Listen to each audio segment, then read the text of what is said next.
திமுக ஆட்சியினுடைய அவலங்களை சொல்கிறேன். தொட முடியாதுன்றீங்க இல்லையா? தொட முடியாத அளவுக்கு நீங்கள் என்ன கிழிச்சிங்க இந்த 4 வருஷத்தில்?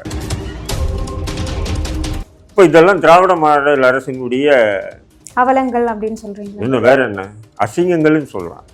ஏன்னு சொன்னால் ஆட்சிக்கு வரத்துக்கு முன்னாடி இவங்க சொல்கிற வாக்குறுதி ஒன்று, ஆட்சிக்கு வந்த பிறகு இவங்க செயல்படுத்துகிற நடைமுறை ஒன்று. இப்போ என்ன பண்ணுறாருன்னா அவர் தான் உட்காந்துக்கிட்டு இல்லை இது புறம்போக்கு இடம்னு சொல்லி பிரச்சாரம் பண்ணுற ஒரு ப்ரெஸ் மீட்டு கொடுத்துருக்காரு. எடுத்து காட்டணுமா? ஆமாம், புறம்போக்கு இடத்த புறம்போக்குன்னு தானே சொல்லணும். எப்படி புறம்போக்கு இடம்? அப்போ நீதிமன்றம், கீழ் நீதிமன்றம், உயர் நீதிமன்றம் பெஞ்சு இவங்களுடைய தீர்ப்பெல்லாம் வந்து வேஸ்ட்டு. அப்பாவு சொல்கிறது தான் உண்மையா? நீர்நிலை மயிர்நிலைன்னு பேசிட்டு இருக்கக்கூடாது. திரும்ப நான் சொல்கிறேன், நீர்நிலை பேசுனீங்கன்னு கடுப்பாயிடுவேன் நான். கடுப்பானா போங்க. இப்போ 2026 விஜய் அவர்கள் 2 கட்சி தான் அப்படின்னு சொன்னது வந்து பேசும் பொருளா ஆகியிருக்கு. அப்போ சீமான் அவர்களுடைய நிலை என்ன? பேச்சுக்கெல்லாம் ஏமா கேள்வியே எடுத்து என்கிட்ட கேட்குறீங்க? நான் என்ன சொல்றேன், விஜய் தான். நீங்க லூசு பேசுங்க. இல்ல திடீர்னு விஜய்க்கு சப்போர்ட் பண்ண இல்ல இல்ல திடீர்னு விஜய்க்கு சப்போர்ட் பண்றாரு. திமுகவும் டிவிக்கும் பேச்சுவார்த்தையில ஒரு அண்டர் கிரவுண்ட்ல ஓடுது. என்னன்னா, ஒன்று நீ என்னை திட்டு, நான் உன்னையை திட்டேன். புரியுதா? நம்ம 2 பேரும் தான் இங்கே தமிழ்நாட்டில் இருக்கணும், வேற யாரும் வரக்கூடாது. புரியுதுங்களா? அப்ப விஜய் கிட்ட திமுக டீலிங் பண்ணிட்டாங்க, ஒரு நெரேட்டிவை செட் பண்றாங்க தமிழகத்தில். புரியுதுங்களா உங்களுக்கு? வருகின்ற தேர்தலில் வந்து திமுகவா டிவிக்கவா? குக்கு செய்தி நேயர்களுக்கு வணக்கம். நான் உங்க தீபிகா. இன்று நிகழ்ச்சியின் சிறப்பு விருந்தினர்கள் திமுகவின் மூத்த முன்னோடி முனைவர் காமாட்சி நாயுடு அவர்கள் மற்றும் இந்திய தேசிய லீக் கட்சியின் மாநில தலைவர் தடா ரஹீம் அவர்கள். இருவருக்கும் வணக்கம். வணக்கம் சார். சமீபத்துல ஸ்டாலின் அவர்கள் சொல்லியிருந்தாரு திமுகவை யாராலையும் தொட முடியாது அப்படின்னு சொல்லிட்டு. அது வந்து விஜய் அவர்களுக்கு விட்ட சவாலா நினைக்கிறீங்களா, இல்ல சீமான் அவர்களுக்கு விட்ட சவாலா நினைக்கிறீங்களா? இல்லை, எதிர்கட்சிகளுக்கு 19 சவாலாக தான் நீங்கள் பார்க்கணும். அது தொட முடியாதுன்னு சொன்னால் நான் எழுதிய வச்சிருக்கு, போய் தொட்டு ஓடி போய் தொட்டு வந்துடுது. இல்லை எழுதி வச்சிருக்காங்களா திமுக? ஓடி போய் தொட்டு இல்ல, எங்களை தாண்டி உங்களால ஆட்சிக்கு வரவே முடியாது. அப்படி என்ன கடந்த 10-15 ஆண்டுகளா குப்பையில் உட்காந்துருந்தீங்களா, கூப்பில் உட்காந்துருந்தீங்களா? அதுக்கு என்ன சொல்றீங்க? இப்போதான் ஆட்சிக்கு வந்திருக்கீங்க. இந்த 5 வருஷம் நீங்கள் வந்து ஆண்டிருக்கீங்க. இதுவே பார்த்தீங்கன்னா மக்கள் விரோத செயல்பாடுகள் நிறைய இருக்குது, 1 2 இல்லை. புள்ளி விவரம் பேசணும்னு சொன்னால் பேசிக்கிட்டே போகலாம். புரியுதுங்களா? சட்டம் ஒழுங்கு பிரச்சனையிலிருந்து இப்போ நான் இஸ்லாமிய சமூக பிரச்சனைகளை பார்த்திங்கன்னா நிறைய வச்சுருக்காங்க. இப்போ பார்த்தீங்கன்னா அனகாபுத்தூரில் வந்து காகிதமில்லத் நகரையே இடித்தாங்க. இப்போ யோகி ஆதித்யநாத் இடித்தாங்கன்னா நான் எதிர்ப்போம், ஸ்டாலின் இடித்தா ஆதரிப்போம்ன்ற நிலையில் எடுக்குது. சரியா? இப்போ நேற்று பார்த்தீங்கன்னா புதுக்கோட்டை அம்மாப்பட்டினத்தில் வந்து ரஹமத் நகர் இடிச்சிட்டாங்க. குறைஞ்சி 10 தலைமுறையாக இருக்காங்க. கேட்டால் அது வந்து குளம் இருந்தது, குளத்தை தூக்கிட்டு தான் உட்காந்தாங்க, வீடு கட்டினாங்கன்றாங்க. இப்போ அடுத்தது பார்த்திங்கன்னா அதேமாரி ஆலங்குடியில் வந்து கலாலங்குடி என்ற இது வந்து இதேமாரி வந்து நோட்டீஸ் ஒட்டி இடிக்க போகிறாங்க நாளைக்கு மறுநாளில். நான் என்ன சொல்கிறேன், நீங்கள் நீதிமன்ற உத்தரவுன்னு சொல்லிட்டு இடிக்கிறீங்க, சரி ஏற்றுக்கலாம். அப்போ அந்த நீதிமன்ற உத்தரவுன்னு சொல்லும்போது இன்னொரு பக்கம் நீங்கள் என்ன பார்க்கணும்? இப்போ வந்து சாஸ்திரா பல்கலைக்கழகம் இருக்குது, நீதிமன்றம் வந்து அது நீர்பிடிப்பு பகுதி, அதை எல்லாத்தையும் அப்புறப்படுத்துன்னு சொல்லி அமர்வு நீதிமன்றம், உயர் நீதிமன்றம், உச்ச நீதிமன்ற தீர்ப்பு வந்திருக்கு. அதை போய் இடிங்கள உங்களுக்கு தில்லி இருந்தால், ஏன் அங்கே போக முடியல உங்களால் அப்படின்ற கேள்வி நமக்கு வருதா இல்லையா? அப்போ இது பாமர மக்கள், அது முஸ்லீம்கள். அது அடுத்தது நீங்கள் பார்த்தீங்கன்னு சொன்னால் இது நீதிமன்ற உத்தரவு தான் நாங்கள் பின்பற்றுறோம். எல்லாரும் பொதுவாக இப்போ அன்னமாரி ஆட்கள் அப்படி தான், நீதிமன்ற உத்தரவு தானுங்க, அது கவர்மெண்ட்டுக்கு என்ன சம்மந்தம்னு வரும். இப்போ திருநெல்வேலியில் திசன்விலை என்ற பகுதியில் வந்து பார்த்தீங்கன்னு சொன்னால் ஒரு பள்ளிவாசலுக்கு சொந்தமான 1.25 சென்ட் இடம், 1 ஏக்கர் 25 சென்ட் இடம். இந்த இடம் வந்து பார்த்திங்கன்னா 93 வந்து கட்டபொம்மன் போக்குவரத்து கழகத்துக்கு லீஸுக்கு கொடுக்குறாங்க. யார்? அந்த மசூதி நிர்வாகம். மாதம் 5000 ரூபாய் பேசி அவங்க என்ன பண்ணுறாங்க, ஒரு 5 வருஷம் 6 வருஷம் கொடுத்துட்டு அதுக்கப்புறம் கொடுக்கவே இல்லை. அப்போ மசூதி நிர்வாகம் இன்னும் கோரிக்கை வைக்கும்போது அப்போ இவங்க என்ன பண்ணுறாங்க, உடனே இது புறம்போக்கு இடம் அப்படின்றாங்க. அப்புறம் அவங்க இல்லை புறம்போக்கு இடம் இல்லைன்னா அவங்க நீதிமன்றத்தில் வாதாடிக்கிற கடைசியாக வந்து அது அவங்க பள்ளிவாசல் இடம் தான் அப்படின்னு கன்ஃபார்ம் ஆகும். அதுக்கப்புறம் உயர்நீதிமன்ற பெஞ்சு எல்லாமே சொல்லி உத்தரவு போட்டாச்சு. சிறுபான்மையினர் எல்லாரும் திமுகக்கு எதிராக வருவாங்கன்னு நீங்க சொல்றீங்க? இல்லை சொல்கிறேன் நான். ஏன் சொன்னால் திமுக ஆட்சியினுடைய அவலங்களை சொல்கிறேன். தொட முடியாதுன்றீங்க இல்லையா? தொட முடியாத அளவுக்கு நீங்கள் என்ன கிழிச்சிங்க இந்த 4 வருஷத்தில்? புரியுதுங்களா? கண்டிப்பா. உத்தரப்பிரதேசில், மகாராஷ்டிராவில் பாஜக ஆளும் மாநிலங்கள்லாம் வந்து புல்டோசர் வச்சு இடிக்கிறது வந்து தவறுன்னு பேசக்கூடிய திராவிட மாடல் அரசு, உங்கள் ஆட்சியில் நீங்கள் வந்து சிறுபான்மை மக்களுக்கு எதிராக புல்டோசர் வச்சு இடிக்கிறீங்களே. இப்போ யோகி ஆதித்யநாத் என்ன சொல்கிறாரு? ஆக்கிரமிக்கப்பட்ட இடம்னு சொல்லி தான் இடிக்கிறான். நீங்கள் என்ன சொல்கிறீங்க? ஆக்கிரமிக்கப்பட்ட இடம்னு சொல்லி தான் இடிக்கிறீங்க. ஆக்கிரமிக்கப்பட்ட இடம்னு சொன்னால் நேற்று இன்றைக்கி போய் ஆக்கிரமிப்பு பண்ணல. 35 வருஷத்துக்கு முன்னாடி ஒரு 3-4 தலைமுறையாக அங்கே வாழ்ந்துட்டு இருக்காங்க. இப்போ நீங்கள் வாழ்ந்துட்டு இருப்பீங்க, நீங்கள் விற்றுட்டு போடுவீங்க, நான் வாங்கிக்குவேன். நான் விற்றுட்டு போடுவேன், இவர் வாங்கிக்குவார். இவர் விற்றுட்டு போய் இவர் வாங்கிக்குவார். அப்படி வந்து பல பேர் கை மாறின இடங்கள் இன்றைக்கி வந்து திடீர்னு புல்டோசர் வச்சு ஆக்கிரமிக்கப்பட்ட இடம் அப்படின்றீங்க. ஆக்கிரமிக்கப்பட்ட இடம்னா அட்% வரையிலும் நீங்கள் வந்து வீட்டு வரியை வாங்குறீங்க. அட்% வரையிலும் கரெக்டு எல்லாமே கொடுத்துருக்கீங்களா? ஓட்டர் ஐடி எல்லாமே அங்கே போட்ட ஓட்டு வந்து செல்லாதுன்னு சொல்லணுமா இல்லையா? ஆக்கிரமிக்கப்பட்ட இடத்துல குடியிருப்பு. அப்போது பல தலைமுறையாக இருந்த ஒரு இடங்கள்ல கேட்டால் இது குளங்கள் இருந்தது அங்கே. இன்றைக்கி தமிழ்நாட்டில் வந்து 1000க்கு மேற்பட்ட குளங்கள் தூர் வாராமல் சமூக விரோதிகள் கூடாரமாக மாறி இருக்கு. அதுக்கு என்ன சொல்ல வரீங்க? இப்போ இதெல்லாம் திராவிட மாடல் அரசினுடைய அவலங்கள் அப்படின்னு சொல்றீங்க. இன்னும் வேற என்ன அசிங்கங்கள்னு சொல்லலாம். ஏன்னு சொன்னால் ஆட்சிக்கு வரத்துக்கு முன்னாடி இவங்க சொல்கிற வாக்குறுதி ஒன்று, ஆட்சிக்கு வந்த பிறகு இவங்க செயல்படுத்துகிற நடைமுறை ஒன்று. புரியுதுங்களா? சிறுபான்மை குறிப்பாக இஸ்லாமிய மக்களுக்கு பாதுகாவலன்னு நாங்கள் தான்வாங்க. புரியுதுங்களா? என்னன்னு சொன்னால் அவங்க கூட ஒரு 4-5 இஸ்லாமிய அமைப்பு தலைவர்களை அண்ணா அறிவாலய தண்டை உட்கார வச்சுட்டு அவங்களுக்கு என்ன தேவையோ கொடுத்துட்டாங்கன்னா அது இஸ்லாமிய சமூகத்துக்கு செஞ்ச மாதிரி. இப்போ இங்கே பட்டவர்த்தமாக வந்து புல்டோசர் வச்சு இடிக்கிறதெல்லாம் இது அநியாயம் இல்லையா? தேர்தலுக்கு முன்னாடி இஸ்லாமிய சிறைவாசிகளை விடுதலை பண்ணுவேன்னாங்க. இப்போ என்னடான்னா பரோலில் கொடுத்தது கூட பரோல் கேன்சல் பண்ணி ஜெயிலில் தூக்கி போடுறாங்க. அப்போ இது வந்து இஸ்லாமிய சமூகத்துக்கு உண்டான விஷயம் மட்டும். இதேமாரி ஒட்டுமொத்த தமிழகத்தையும் பார்த்தீங்கன்னா நீ சட்டம் ஒழுங்கு எந்த அளவுக்கு இருக்கு இன்னைக்கு தமிழ்நாட்டில்? சீர்கெட்டு இருக்கிறதா தான் சொல்றாங்க. இன்னைக்கு கோயம்புத்தூரில் அதுவும் வந்து விமான நிலையம் பக்கத்தில் பட்டவர்த்தமாக வந்து ஒரு பெண்ணு அவன் காதலனோடு இருந்தான்னு சொல்லிட்டு எந்த அளவுக்கு கொடுமையாக நடந்திருக்கு. அப்போது இது வந்து சட்டம் ஒழுங்கு எங்கேயோ ஒன்று நடந்து அதுக்கு திமுக ஏன் குறை சொல்லுன்னு அண்ணன் சொல்லலாம். நான் என்ன சொல்கிறேன், எங்கேயோ ஒன்று நடந்து தான். ஆனாலும் இந்த அநாகரிகமான செயலை செஞ்சவங்க நிச்சயம் அவனாக இருக்க மாட்டான். அவன் முன்னாடி போதைன்னு ஒன்று போயிருக்கும். புரியுதுங்களா? போதையாக இருக்கோதான் ஒரு பெண்ணை 4-5 பேர் புணர்றாங்கன்னா நிச்சயம் போதையில் தான் இருந்திருப்பானுங்க. கண்டிப்பா. அதாவது மது அருந்துவதற்காக அந்த பகுதிக்கு போயிருக்காங்க. அப்போ அந்த போதை இல்லாம இருந்தா அவனால போக முடியுங்களா? அப்படி அசிங்கமான செய்ய மாட்டான் எவனா தான். கொஞ்சமாச்சும் மனசாட்சி தொட்டுச்சு வேணாண்டா அப்படின்னு சொல்லிட்டு அவங்கள தடுத்து இருப்பான் இல்லைங்களா? இப்படி வந்து இந்த போதைக்கு வந்து இன்னைக்கு தமிழகம் வந்து தலைச்சிறந்த ஒரு நகரமாக இருக்கு. அதுலேயும் தமிழக அரசே வந்து விளம்பரமே போடுறாங்கல்ல. கடந்த ஆண்டை விட இந்த ஆண்டை விட கடந்த ஆண்டு எவ்வளோ கோடிகள் சம்பாதிச்சோம். இப்போ நீங்கள் கோடிகள் சம்பாதிச்சிங்கன்னா இப்படி சட்டம் ஒழுங்கு சிரிக்க தான் செய்யும். சார், உங்கள் மீது வந்து பல்வேறு குற்றச்சாட்டுகளை இவர் வச்சிருக்காரு. இந்த குற்றச்சாட்டுகளுக்கெல்லாம் நீங்கள் என்ன சொல்கிறீங்க? இல்லை, அவர் சொன்ன குற்றச்சாட்டுகளில் இப்போ நாங்கள் வந்து இடிக்கிறோம் அப்படின்னு சொன்னால் பல முறை வந்து நீதிமன்றம் அந்த மாதிரி சொல்லிருச்சு அப்படின்னு சொல்லி அவங்களுக்கு வந்து நாங்கள் நோட்டீஸ் கொடுத்துருக்கோம். நோட்டீஸ் கொடுத்ததுக்கப்புறமும் என்ன பண்ணோம் அப்படின்னு சொன்னாக்கா அவங்களுக்கு மாற்று இடம், அது இவருக்கு தெரியல, மாற்று இடம் கொடுத்துருக்கோம். மாற்று இடம் கண்ணகி இப்போ வந்து ஒரே நிமிஷம் நீங்கள் சொல்லுங்கள். அனகாபுத்தூரில் வீடு இடித்தாங்களே, கண்ணகி நகர் மாரி இதில் கொடுத்துட்டாங்க. நான் ஒரு 50 லட்ச ரூபா வாங்கி வீடு கட்டி வச்சுருக்கேன். மாற்று இடம்னு சொல்லி கண்ணகி நகரில் போய் எனக்கு அந்த இதில் கொடுத்தா எப்படி இருக்கும்? சொல்கிறாரு பாருங்கள், மாற்று இடம் கொடுத்துருக்கு, இவருக்கு தெரியலையா? எனக்கு தெரியும். அதுவும் இங்கே அனகாபுத்தூரில் மட்டும்தான் அப்படி மாற்று இடம் கொடுத்தாங்க. இப்போது இடிக்கிற அம்மாப்பட்டினம் ரஹமத் நகருக்கு கொடுக்கல. அவங்களுக்கு இலவச பட்டா கொடுத்துருக்கா? என்ன இலவச பட்டா? யார் எடுத்து காமிக்க சொல்லுங்க. நானே சொல்கிறேன், எடுத்து காமிக்க சொல்லுங்க. அண்ணா அறிவாலயத்தில் இடிச்சிட்டு அவங்களுக்கு உண்டான பட்டா வேற எங்கன்னா கொடுத்தா ஏற்றுக்குவாங்களா? அவங்க கண்டிப்பா ஏற்றுக்க மாட்டாங்க. கோபாலபுரத்தை கலைஞர் வீடை இடிச்சிட்டு அவங்களுக்கு உண்டான பட்டாவை கொடுத்தா ஏற்றுக்குவாங்களா?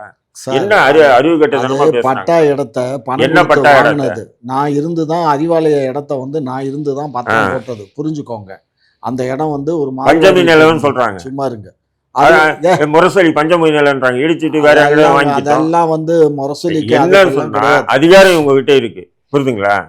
இப்ப எப்படின்னு சொன்னா இப்படி மூக்க தொடாம இப்படி சுத்தி வந்து தொடர்றது நீதிமன்ற உத்தரவு. சொல்றா பாருங்க, நீதிமன்ற உத்தரவு. அந்த நீதிமன்ற உத்தரவு தானே திருநெல்வேலி திசையின் பள்ளிவாசல் சொத்தை ஒப்படைக்க சொல்லுங்க. ஏன் அப்பாவை போய் அங்கே உட்காந்து இருக்காரு?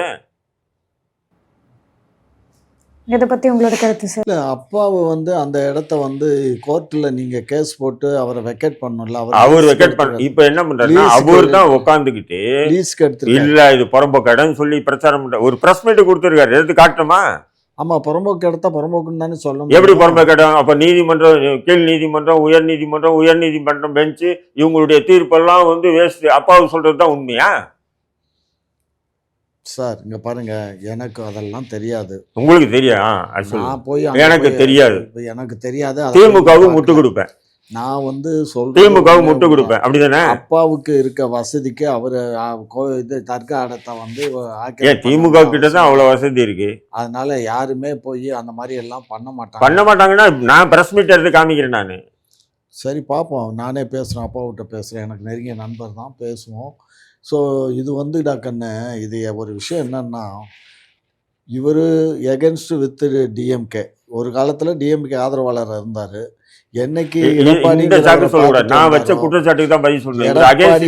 அதனால திமுக எதிராக பேசுறேன். அப்போ திமுக ஆதரவாளராக இருந்தால் தான் திமுக எதிராக சொல்லுமா? என்ன பேசுறது? எடப்பாடியை என்னைக்கு பார்த்து பொன்னாட போத்துனாரோ, என்னைக்கு அவர்கிட்ட போயிட்டு வந்தாரோ. ஆனால் இப்போ எடப்பாடி கூட இல்லை, அதுவும் ஒத்துக்கிறேன். ஏன்னா பாரதிய ஜனதா கட்சியோட எடப்பாடி சேர்ந்ததுனால அதை விட்டும் வெளியில் வந்துட்டார். இப்போ இவர் அடுக்கிற குற்றச்சாட்டுகளுக்கெல்லாம் இவங்களுக்கு நாங்கள் மாற்று இடம் கொடுத்து தான் நாங்கள் பண்ணியிருக்கோமே தவிர, இதுதான் தப்புன்றேன். இந்த வெளி மாற்று இடங்கள் எதுவுமே கொடுக்கப்படல, கொடுத்துட்டு மற்ற இடங்களுக்கு கொடுக்கல அப்படின்னு தான் கொடுக்குறேன்.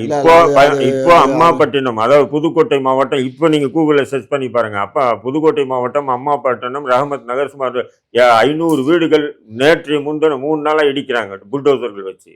எப்படி அப்ப இந்த வீடு இடிக்கிற கல்ச்சரை வந்து யாரு கத்து கொடுத்து? யோகி ஆதித்யநாத் கத்து கொடுத்தாரு. அதை திமுக திராவிட மாடல் அரசு பின்பற்றுதா? ஏன் சார்? ஏன்னா இங்க இஸ்லாமிய அமைப்பு தலைவர்கள் எல்லாம் திமுகவுக்கு அடிமையா இருக்காங்க. அதனால இந்த இஷ்யூ பெரிய அளவுக்கு பேசு பொருளாகல. நான் மட்டும் பேசுறேன் இல்லை, அதனால இவர் திமுகவுக்கு எதிராக பேசுறவரு எப்படி திசை திருப்புறாங்க பாருங்க. நடந்த சம்பவம் உண்மையா பொய்யா?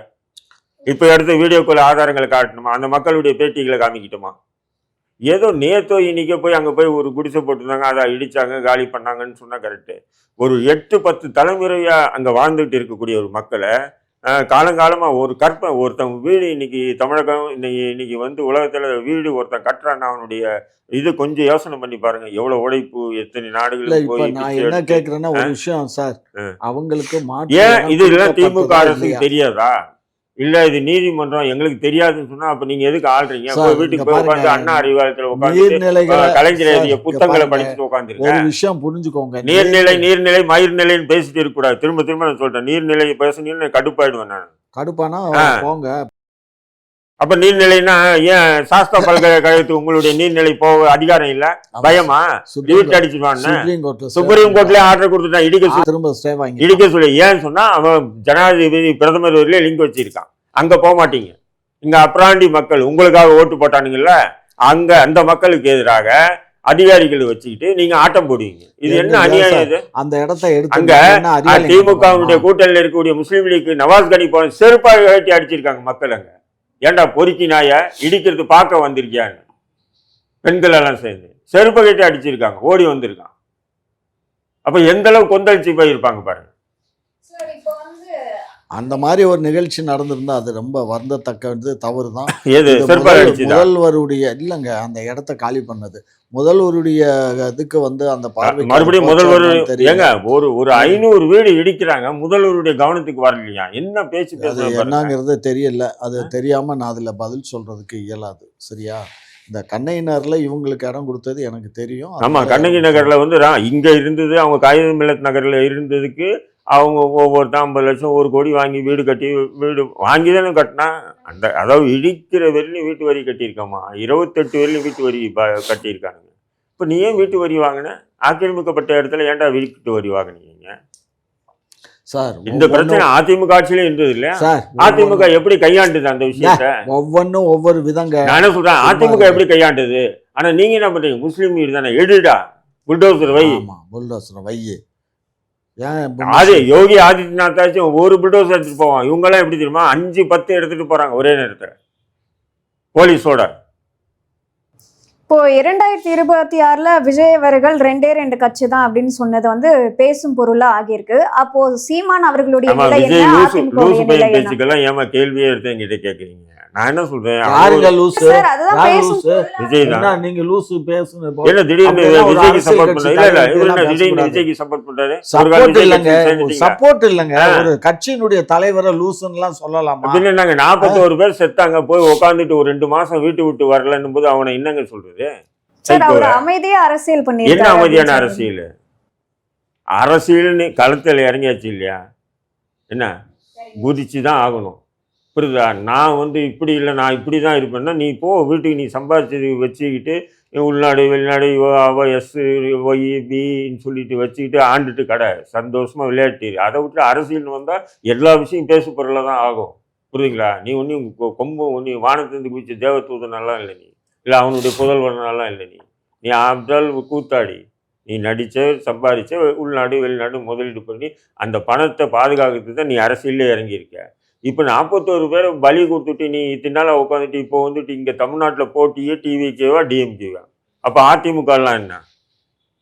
கடந்த பாராளுமன்ற தேர்தலையும் 1 கோடி ஓட்டு வாங்கியிருக்கு. நீ இன்னும் உன்னுடைய ஓட் பேங்க் எவ்வளோன்னே தெரியல.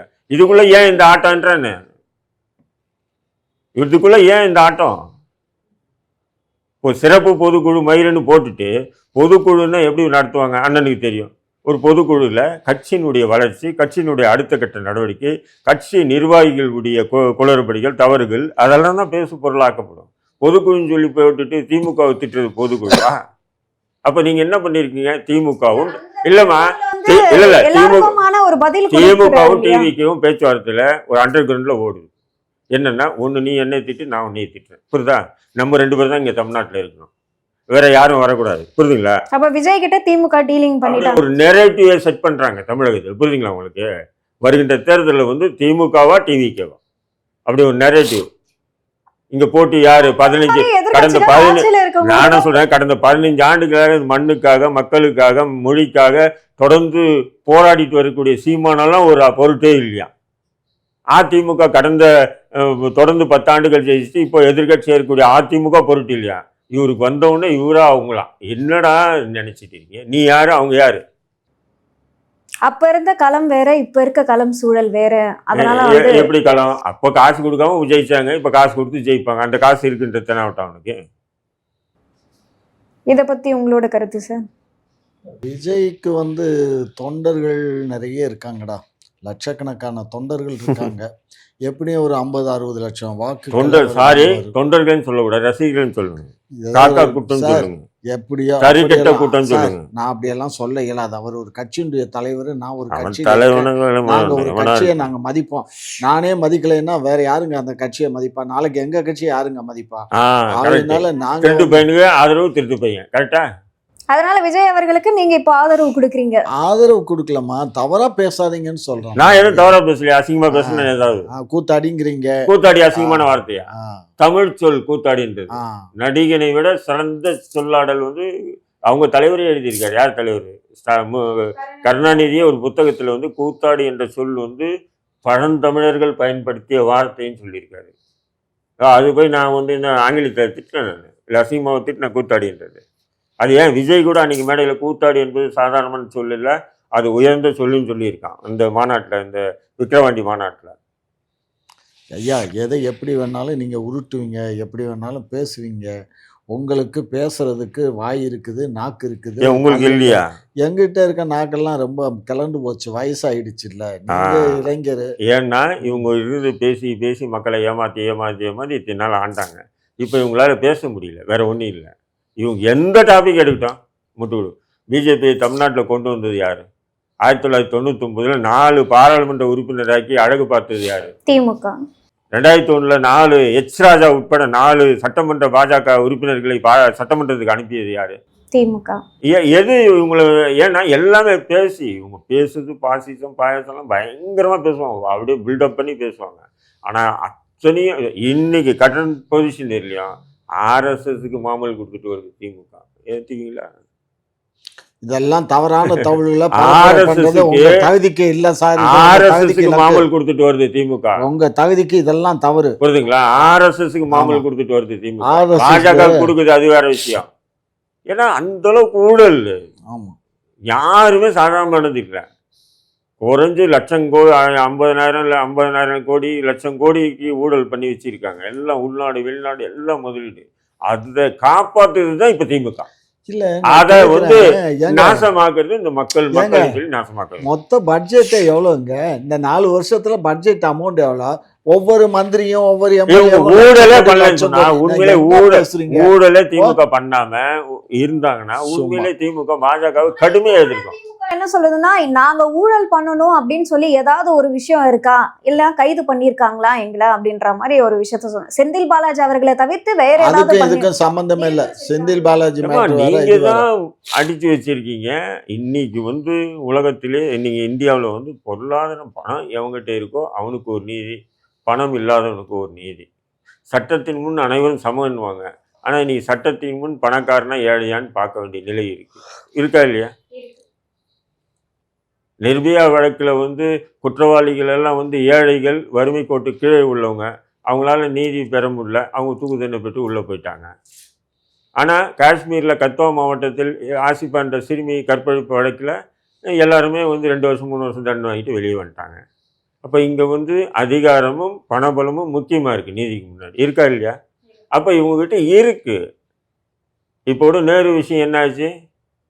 சமீபத்தில் அமலாக்கத்துறை 328 பக்கங்கள் கொண்ட ஒரு இதுவை வந்து தமிழக டிஜிபி, அதுவே பொய்யான தகவல் அப்படின்னு சொல்லி நானே சொல்ற பொய்யான தகவல் தானே. அமலாக்கத்துறை இந்தியாவுடைய ஒரு மிக முக்கியமான ஒரு அமைப்பு. எப்படி தேர்தல் ஆணையமோ அப்படி அமலாக்கத்துறை.